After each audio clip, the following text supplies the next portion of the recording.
Setiap orang, siapapun dia, pasti ingin masuk surga. Tetapi untuk masuk ke dalam kerajaan surga, tentunya kita harus mematuhi peraturan-peraturan yang telah ditetapkan oleh Allah sendiri.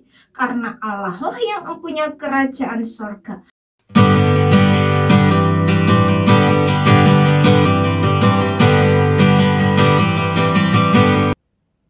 Salam, salam sejahtera di dalam nama Tuhan Yesus Kristus. Bapak Ibu Saudaraku sekalian, senang sekali saya bisa berjumpa lagi pada hari ini dalam acara khotbah online yang saya beri tema Yerusalem, lihatlah Rajamu, bagian yang ke-42. Tuhan Yesus berkata, bukan setiap orang yang berseru kepadaku Tuhan, Tuhan akan masuk ke dalam kerajaan sorga, melainkan dia yang melakukan kehendak Bapa-Ku yang di sorga. Pada hari terakhir, banyak orang akan berseru kepadaku, Tuhan, Tuhan, bukankah kami bernubuat demi namamu dan mengusir setan demi namamu dan mengadakan banyak mukjizat demi namamu juga? Pada waktu itulah aku akan berterus terang kepada mereka dan berkata, aku tidak pernah mengenal kamu, enyahlah daripadaku, kamu sekalian pembuat kejahatan. Saudaraku sekalian, setiap orang, siapapun dia, pasti ingin masuk surga. Tetapi untuk masuk ke dalam kerajaan surga, tentunya kita harus mematuhi peraturan-peraturan yang telah ditetapkan oleh Allah sendiri. Karena Allah lah yang mempunyai kerajaan surga. Karena segala kuasa baik di bumi dan di surga telah dipegang oleh Tuhan dan Raja kita, yaitu Yesus Kristus. Dan untuk kita boleh masuk ke dalam kerajaan surga, kita perlu mengenal, kita perlu percaya kepada Sang Raja itu. Karena itu sudah ditentukan Allah, sudah ditetapkan oleh Allah sendiri. Kita harus percaya dan menerima dia, bahwa Sang Raja yaitu Yesus Kristus adalah Tuhan dan Juru Selamat secara pribadi di dalam kehidupan kita. Dan yang kedua, kita harus hidup dalam pertobatan setiap hari. Adalah kerinduan Allah kita supaya kita manusia berdosa dilayakkan untuk masuk ke dalam kerajaan sorga. Tetapi iblis terus-menerus menguasai manusia berdosa untuk kita tidak percaya kepada Allah, untuk kita tidak hidup dalam pertobatan setiap hari di dalam kehidupan kita, sehingga hidup kita mendukakan hati Allah. Banyak orang yang berhasil dalam pelayanan, tetapi segala pujian, sanjungan, kemuliaan dipergunakan untuk dirinya sendiri dan tidak dikembalikan kepada Allah. Hal semacam ini merupakan kejahatan di mata Allah. Karena gelas yang habis dipakai itu harus dicuci supaya bersih dan bisa digunakan kembali. Demikian juga di dalam kehidupan kita. Apabila kita mau dipakai oleh Allah di dalam pelayanan kita, kita harus menyerahkan hidup kita secara sepenuhnya kepada Allah untuk dikuduskan, dilayakkan oleh Allah, supaya Allah dapat memakai kehidupan kita seturut dengan maunya Allah, bukan seturut dengan kehendak diri kita sendiri. Tetapi kalau yang terjadi sebaliknya, saudara, kita menurut kehendak diri kita sendiri, maka akhirnya kita akan jatuh ke dalam dosa dan dalam kecemaran. Disinilah ketaatan kita sangat berpengaruh. Apakah kita mau tunduk dan taat pada kehendak Allah, ataukah kita tunduk dan taat pada kehendak iblis? Saudara, pada tengah malam, murid-murid Tuhan berlayar menggunakan perahu, dan sudah berapa mil jauhnya dari pantai, dan diombang-ambingkan gelombang karena angin sakal. Kira-kira jam 3 malam, datanglah Yesus kepada murid-muridnya dengan berjalan di atas air. Murid-muridnya sangat terkejut dan menyangka bahwa itu adalah hantu. Mereka sangat ketakutan lalu berteriak-teriak karena takut. Tetapi segera Yesus berkata kepada mereka, tenanglah, aku ini, jangan takut. Lalu Petrus berseru dan menjawab, katanya, Tuhan, apabila Engkau itu, suruhlah aku datang kepadamu berjalan di atas air. Kata Yesus, datanglah.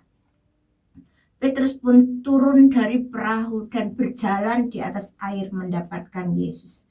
Tetapi ketika dirasanya tiupan angin, takutlah Petrus dan mulai tenggelam dan berteriak, "Tuhan, tolonglah aku." Segera Yesus mengulurkan tangannya, memegang Petrus dan berkata, "Hai orang yang kurang percaya, mengapa engkau bimbang?" Dari ke-12 murid Tuhan, hanya Petrus yang merespon Tuhan dengan sangat cepat, yaitu untuk bisa berjalan di atas air sama seperti gurunya. Dalam Roma 10 ayat 17, jadi iman timbul dari pendengaran dan pendengaran oleh firman Kristus. Maka Petrus pun berjalan dengan ketaatan kepada Tuhan. Tetapi ketika dirasanya tiupan angin, maka mulailah goyah imannya, sehingga Petrus mulai tenggelam. Segera Petrus memandang kepada Yesus dan berteriak, "Tuhan, tolonglah aku."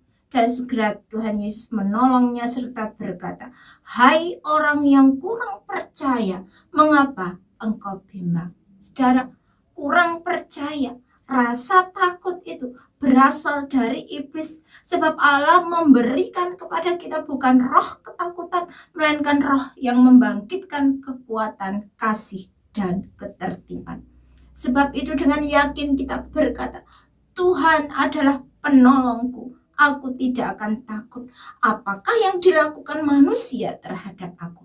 Jadi pengenalan kita akan Allah sangat menentukan keberadaan kita.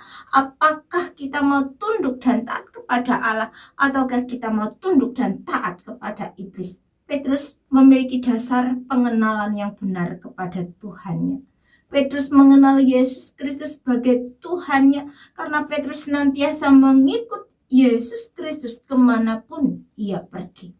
Jadi dengan pengenalan Petrus yang benar kepada Tuhannya ini, maka ketika Tuhan memerintahkan, datanglah, maka Petrus pun datang. Petrus tidak peduli dengan daya gravitasi bumi. Bagaimana nanti kalau dia berjalan, dia tenggelam. Tetapi yang Petrus tahu, Tuhannya berjalan di atas air dan berkata kepadanya, "Datanglah." Dan Petrus pun menurutinya berjalan di atas air. Puji Tuhan, saudara. Demikian juga dengan Abraham, bapak orang beriman. Ketika Allah meminta kepadanya untuk mengorbankan Ishak anaknya, Abraham mengenal Allahnya dengan benar, sehingga Abraham telah menjadi taat kepada perintah Allah karena ia percaya bahwa Allah berkuasa membangkitkan kembali anaknya. Mari kita memiliki pengenalan yang benar akan Allah kita, bahwa Dia Allah yang kita sembah adalah Allah yang hidup dan berkuasa, baik dahulu, sekarang, dan sampai selama-lamanya. Dia tetaplah Allah. Dia adalah Raja di atas segala raja dan Tuan di atas segala Tuan. Masalah apapun yang boleh terjadi di dalam kehidupan kita, baik di masa lampau, saat sekarang ini, dan ke depannya nanti, semuanya atas seizin Allah. Tidak ada seorang pun yang berani berbuat jahat kepada kita tanpa seizin Tuhan. Semuanya Allah izinkan untuk melihat sampai di mana pengenalan kita kepada Allah, sampai di mana ketaatan kita kepada Allah. Tapi ketahuilah saudara, bahwa semuanya itu terjadi untuk kebaikan kita. 1 Korintus 10 ayat yang ke-13. Pencobaan-pencobaan yang kamu alami adalah pencobaan-pencobaan biasa yang tidak melebihi kekuatan manusia. Sebab Allah setia, dan karena itu Ia tidak membiarkan kamu dicobai melampaui kekuatanmu. Pada waktu kamu dicobai, Ia akan memberikan kepadamu jalan keluar sehingga kamu dapat menanggungnya. Jadi saudara, percayalah kepada Allah bahwa Dia adalah Allah yang baik. Dia sungguh baik dan teramat baik bagi kita. Segala perkara boleh terjadi di dalam kehidupan kita. Tujuannya bukan untuk menghancurkan kita, tapi supaya kita menjadi bejana-bejana yang indah bagi kemuliaan nama Tuhan. Dan ketahuilah saudara bahwa Allah tidak membiarkan kita sendirian, tapi Allah menyertai kita sampai akhir zaman, sampai kita masuk ke dalam negeri perjanjian, yaitu Yerusalem baru, kota kudus yang turun dari sorga, dari Allah sendiri. Kiranya firman Tuhan boleh menjadi berkat dan kekuatan bagi kita sekalian. Amin. Tuhan Yesus memberkati.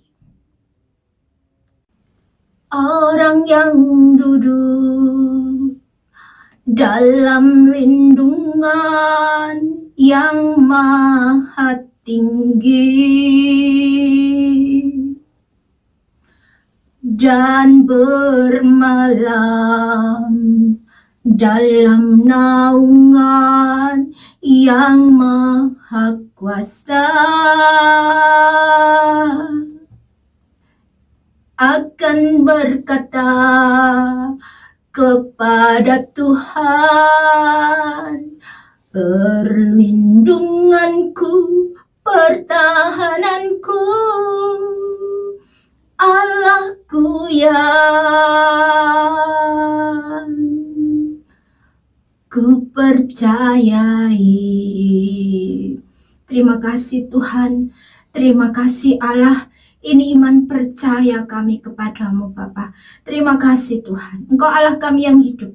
Engkau Allah kami yang berkuasa dulu, sekarang, sampai selama-lamanya. Kami sudah membaca, merenungkan firman-Mu. Kiranya Tuhan mampukan kami untuk kami boleh melakukan apa yang menjadi kehendak-Mu dalam kehidupan kami. Di dalam nama Tuhan Yesus Kristus, kami sudah berdoa dan mengucap syukur. Haleluya. Amin.